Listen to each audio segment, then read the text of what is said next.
Hey up everybody, Magpie Gaming here. I hope you're all doing well. In this video I'm going to talk about a subject that has just been recently spoken about by Deadlyslob. If you don't know who Deadlyslob is, he is an Escape from Tarkov streamer predominantly. He does stream other games, but mostly Escape from Tarkov. He's an absolute font of knowledge in the game. He's somebody that I've learned a lot off over the past few years, so I definitely recommend going and check out his channel, and of course I will put a link in the description below to the video that I'm about to talk about. But the basis of the video is gear too easy to get? And what he's talking about the high-end gear. So you've got the level 5 and 6 armors, the meta builds for some of the weapons, you know, the tricked out M4s and things like that. Is it just too easy to get hold of in the game? It kind of is. I agree with some of the things. Well, I agree with practically everything that he says in his video, because it is pretty easy to get hold of this gear. All you need to do really is run labs. If you can run labs, you can farm a lot of gear off the raiders in there. They do have a lot of high-end gear, and obviously a lot of the people that go on there, the PMCs, they're all very well geared as well, so if you can get them, you're going to come away with a lot of good gear.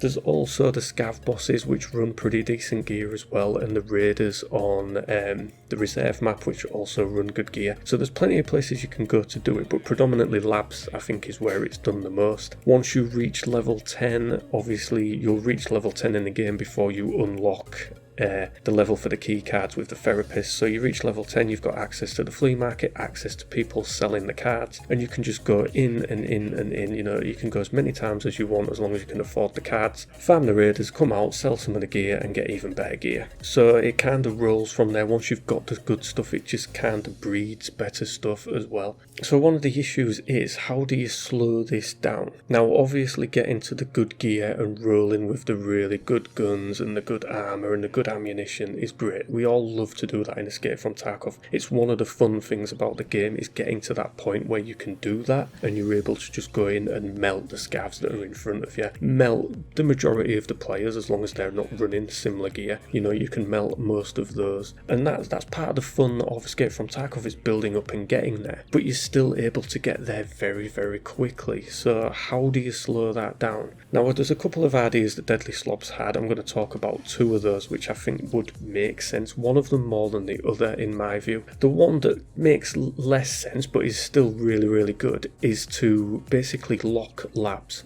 until the majority of the player base reaches a certain level in the game. So for instance, if you waited until they all reached 25 or 30 within the game, and then you unlocked labs for everybody to go on. The only thing with that is, what percentage of the community do you use to hit that level? You know, do you say, right, when 70% of the community reaches level 30, we will unlock labs? You know, that community is constantly growing, new people are buying the game all the time. So do you just lock it at that point? Or do you say, right, in a month's time we've got another, I don't know, 200,000 people playing the game, so we'll still lock it at, say, 70% of the player base? Then you might never attain your 70% because it's always going to be getting bigger and bigger because you've got more people playing the game. The other thing with that is that once it unlocks, you're just basically going to flood the game with high-end loot. There's just going to be so much of it there, and the game will change within a matter of days. You will go from people running low to mid-tier builds that they've been able to get hold of, to everybody running high gear, because the game would just get completely flooded with it. So it's one idea to look at. And also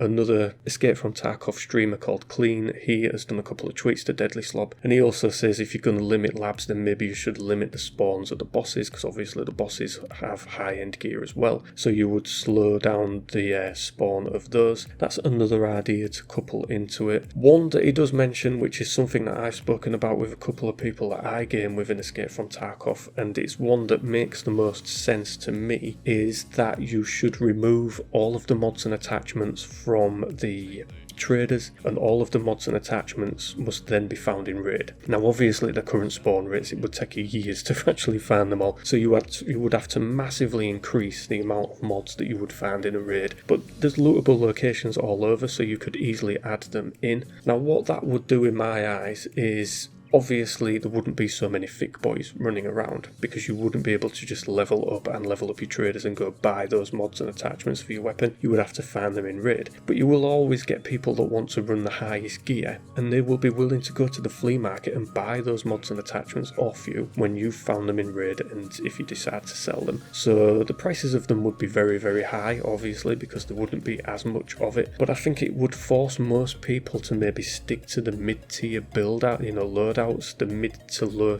like, shitty gear. Because one of the things that I find with Escape from Tarkov is when you have a wipe, the first 3 to 4 days, definitely, it's amazing. It's great gameplay. Now, there's always trepidation after a wipe, because you think, fuck, I've got to start all those tasks again. I've got to go back and do this quest again. It took me so long to do it last time, and I've got to do it all again. But there's just something that's a lot of fun about going in with a stock Mosin or an SKS and a handful of ammo, maybe just a packer and a small bag, and just going in, capping a few scavs. You come out with a Saiga Nan, maybe a Kedar, and you feel like a millionaire. You feel great. You've got some good loot. You can make a couple of $100 selling it to traders, or maybe flipping it on the market, and you feel good. It's that kind of early gameplay which is really, really good in Escape from Tarkov, and I think it's the essence of Tarkov, just taking something, even just getting a stock AK, putting a Bastion dust cover on and maybe a Cobra sight. You can knock that together in 10 seconds, go out and waste a few people with it. It is brilliant. It's just so much fun in the first week, I think. But there always comes that point where you will spawn into a raid and you hear, a full auto M4, and then you know that things are changing. Somebody's got to that level, they've started to get,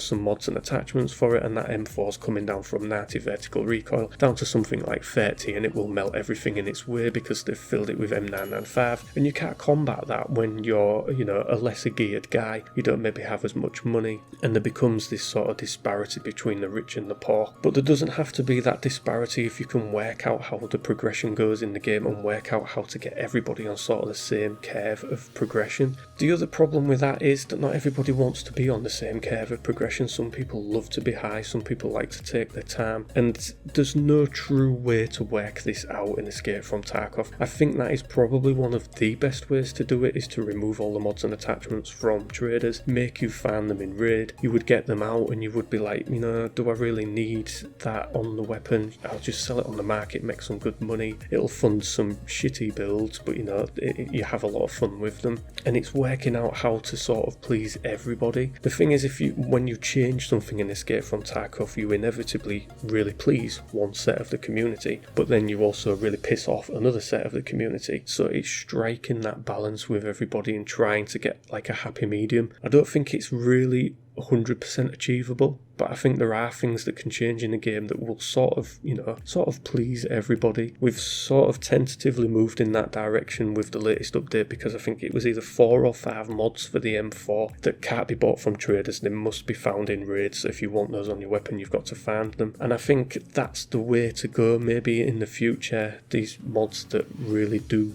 have a big effect on your weapon should be maybe just found in raid. Test the waters, see how it goes. But like I say, trying to please the whole community is very, very hard. You piss off one set of people to please another set, and vice versa. It's, like I say, it's a balancing act all the time. It must be an absolute nightmare some days for Battlestate, because they'll change one little thing and it can have a massive effect to the player base, and they must think, what the fuck are we doing? They must bang their heads against a brick wall some days trying to please us all. But it's the beauty of Tarkov. I think it's just getting that progression to the right kind of stage where everybody's just bobbing along and having fun. It can be so frustrating when you go in with quite what you think is a great build, but it's probably real shitty in reality, and coming up against somebody that's in level 6 armour with a tricked M4, you don't stand a chance. They're at the end of the corridor in Shoreline with a thermal, bang, you're dead. You didn't even see them. You couldn't even see them at the other end of the corridor. So it's an interesting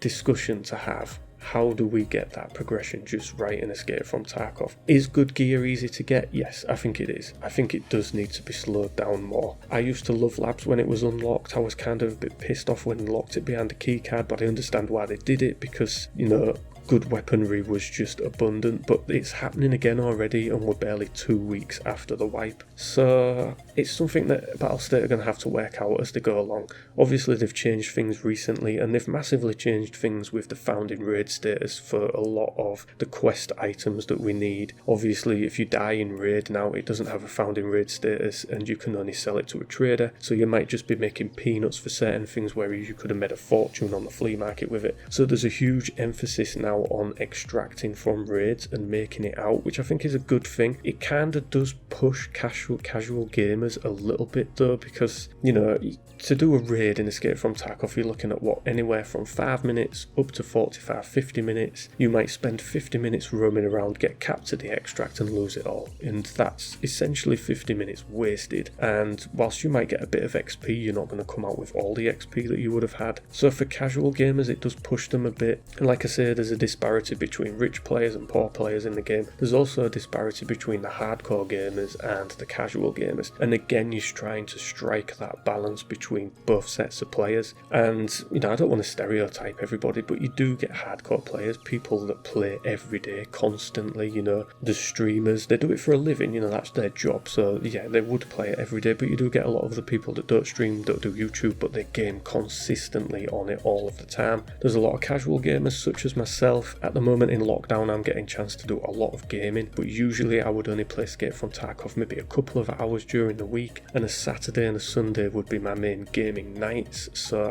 I'd class that as casual gamer. I don't get a chance to do a lot of it, but you're striking that balance between everybody and it can be hard. But as I say, it's an interesting subject. It's one that's going to need tackling, but I will, like I say, the first few couple of days of the wipe is amazing, just playing around with those shitty builds. You know, you're looking at what you can get from traders, you know, what sites are available to me. Fuck, I can only get a red dot for this, that's not really that good, but I should do okay if I got on this map. You know, you've got to really think about it. And like I say, with the recent changes to the way the quests are done, yes, a lot of things need to be found in raid, but then they added crafts into the hideout, so a lot of those things that you need to find in raid, you can now craft if you build your hideout up. So what they take away in one hand, they give with another, again trying to strike that balance. But yeah, it's an interesting discussion. I would love to know what people's take is on this subject. I think I've rambled on too long in this one, but you know, it's just, I think it's an interesting subject and one that needs to be spoken about. So let me know in the comment section down below what you think about all this. You know, what would be your way to fix getting such good loot and gear early on in the game? Or do you think there isn't an issue and people should just learn to live with it? Maybe you're just one of those that, you know, turns around and tells people to get good.